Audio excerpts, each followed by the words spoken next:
Selamat malam Pak dan teman-teman semua. Perkenalkan, nama saya Wilhelmina Maria Dona Eka, kelas C semester 1, Prodi Sosiologi dengan NIM 2103030075. Di sini saya akan mereview materi tentang slogan politik dari mata kuliah pengantar ilmu politik sebagai tugas ketiga mingguan saya. Studi kritis Asia Pasifik menampilkan penelitian dan beasiswa baru tentang apa yang bisa dibilang sebagai wilayah paling penting di dunia ini pada abad ke-21. Ketika slogan kritis diletakkan, diteruskan oleh seorang pemimpin puncak, itu tidak hanya menandakan visinya, tetapi juga mengharapkan untuk membangun otoritas pribadinya. Misalnya dalam beberapa tahun pertama, ketika seorang pemimpin baru mengambil alih kekuasaan, dia akan memperkenalkan slogan-slogan baru untuk menandakan slogannya sendiri. Visi kepemimpinan mewakili sikap perjalanan keluar dari bayang-bayang pendahulunya dan dengan demikian menegaskan kekuasaannya. Dalam hal ini, respon aktor domestik terhadap slogan ini tidak hanya mewakili umpan balik, tetapi juga dukungan politik untuk ini. Pemimpin mengharapkan aktor domestik untuk menggemakan slogannya secara tertulis. Di area global, slogan-slogan Cina juga berfungsi dengan cara yang sama. Banyak analisis internasional sering mengambil dukungan nasional Cina terhadap slogan-slogan pada nilai nominal tanpa memeriksa trik internal politik slogan, dan dengan demikian secara keliru berasumsi bahwa ide-ide akan diterima tanpa kritik. Pendekatan politik slogan bagaimanapun menafsirkan seperti itu secara nasional. Dukungan slogan tanda tangan sebagai seni kebenaran politik. Di bawah dukungan nasional ini ada beberapa yang setia sepenuh hati, beberapa yang telah melakukan lebih dari sekedar basa-basi, yang lain mengejar keuntungan individu atau campuran keduanya. Dalam hal ini, pendekatan politik slogan menunjukkan pada peran yang krusial akademis dan aktor lokal subnasional dalam memutuskan pengembangan konsep kebijakan luar negeri Cina. Munculnya globalisasi juga telah berkontribusi terhadap fenomena ini dan dengan demikian menyebabkan internasionalisasi negara partai Cina. Pembentukan slogan tanda tangan biasanya dilakukan oleh sekelompok analis akademis dan kebijakan bersama dengan para petinggi pemimpin. Ketika ini dilakukan, itu hanya dapat menghasilkan visi yang kabur dan luas kerangka kerja, menunggu pemimpin untuk secara terbuka memperkenalkan slogan ini untuk memanggil lebih banyak dukungan intelektual seperti yang telah dibahas sebelumnya. Sistem peran pemimpin politik adalah yang terpenting. Ini terutama terjadi di otoriter sistem Cina seperti yang diwujudkan oleh pemerintah Jinping. Slogan tersebut dapat ditafsirkan dengan cara yang berbeda untuk melayani kepentingan aktor lokal dan subnasional. Singkatnya, slogan politik ini pendekatan menunjukkan bahwa akademisi dan aktor kebijakan Cina memainkan peran penting dalam membentuk pembentukan dan evolusi kebijakan luar negeri Cina. Seperti yang disebutkan sebelumnya, untuk mengkonsolidasikan dukungan domestik, konsep dan pedoman kebijakan pusat yang relevan sengaja disamarkan untuk mengakomodasi kepentingan pemangku kepentingan domestik. Meskipun tingkat toleransi ini dapat memperkuat otoriter sistem dan legitimasi proses pengambilan keputusannya, menunjukkan bagaimana toleransi juga dimanfaatkan oleh aktor domestik tersebut. Dalam hal ini, sistem otoriter adalah diperkuat dengan mengorbankan koordinasi pusat serta koheran dan narasi kebijakan luar negeri yang konsisten. Slogan politik pendekatan menjelaskan pemahaman mekanisme produksi mereka dan fungsi politik. Pendekatan politik slogan menunjukkan bahwa konstruksi konsep kebijakan luar negeri Cina tidak hanya terletak di dalam negeri tetapi juga arena internasional.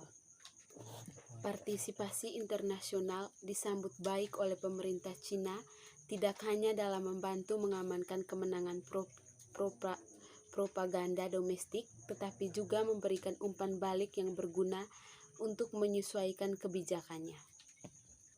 Semua tanggapan eksternal ini memberi umpan balik ke dalam kebijakan domestik Cina, diskusi untuk refleksi. Beberapa analis kebijakan Cina mendorong untuk mempromosikan inisiatif sabuk dan jalan sebagai inisiatif global yang tidak terbatas. Sebagai respon langsung untuk mengakomodasi tuntutan internasional dan menangkis kritik, Cina kemudian memposisikan inisiatif sabuk dan jalan sebagai inisiatif global yang terbuka untuk semua negara yang tertarik. Beberapa diskusi kebijakan juga memperumit konsep dengan memperkenalkan berbagai hubungan bilateral lainnya yang jelas menyimpang dari fokus awal Cina. Jenis baru hubungan kekuatan besar yang tidak jelas dan tidak terdefinisi ini membangkitkan sedikit minat Amerika untuk terlibat, meskipun Cina telah membuat upaya yang cukup besar dalam mempromosikannya selama bertahun-tahun. Komunitas intelektual dan kebijakan dalam politik slogan Cina kontemporer ini menganalisis mekanisme negara yang mengarahkan partisipasi intelektual dalam diskusi kebijakan. Sementara partisipasi ini membantu untuk menginformasikan pembuat kebijakan, seringkali menghasilkan berbagai interpretasi dan narasi yang tidak dapat sepenuhnya diatur oleh negara. Meskipun demikian, penting untuk meninjau konteks histori dari politik slogan untuk memahami bentuknya di bawah. Bahkan, slogan politik selalu memainkan peran penting di RRC. Slogan yang relevan politik dapat ditelusuri kembali ke awal era selama masyarakatnya sangat dipolitisi, sehingga slogan-slogan dimainkan peran penting tidak hanya dalam urusan negara tetapi juga kehidupan lainnya. Fungsi mendasar dari slogan politik adalah untuk menyampaikan informasi mendesak tindakan. Pengenalan konsep kebijakan utama berfungsi sebagai slogan untuk menyerukan dukungan intelektual dan berfungsi sebagai alat propaganda, khususnya di setiap posisi, berarti perlawanan yang tenang ada pada posisi di antaranya. Berfungsi sebagai alat propaganda tanpa kemandirian akademik.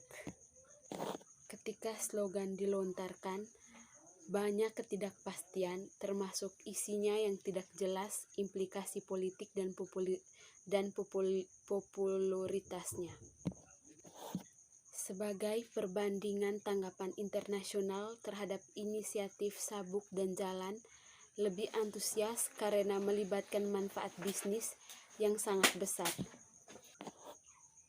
Banyak negara bagian lokal menggunakan analisis akademis dan kebijakan serta saluran media mereka untuk memproduksi dan menyebarluaskan narasi kebijakan pilihan mereka yang hampir tidak dapat diatur. Selain fungsi-fungsi slogan politik yang disebutkan, slogan politik juga memiliki fungsi sebagai ujian untuk membedakan pendukung. Namun sifat slogan membuat mereka tunduk pada manipulasi. Di tingkat paling atas, aktor politik dapat sengaja atau tidak sengaja menginterpretasikan slogan-slogan tersebut. Di tingkat menengah, para aktor kebijakan dapat menginterpretasikan slogan-slogan tersebut dalam cara yang lebih dikuasai untuk memajukan kepentingan departemen dan regional mereka sendiri.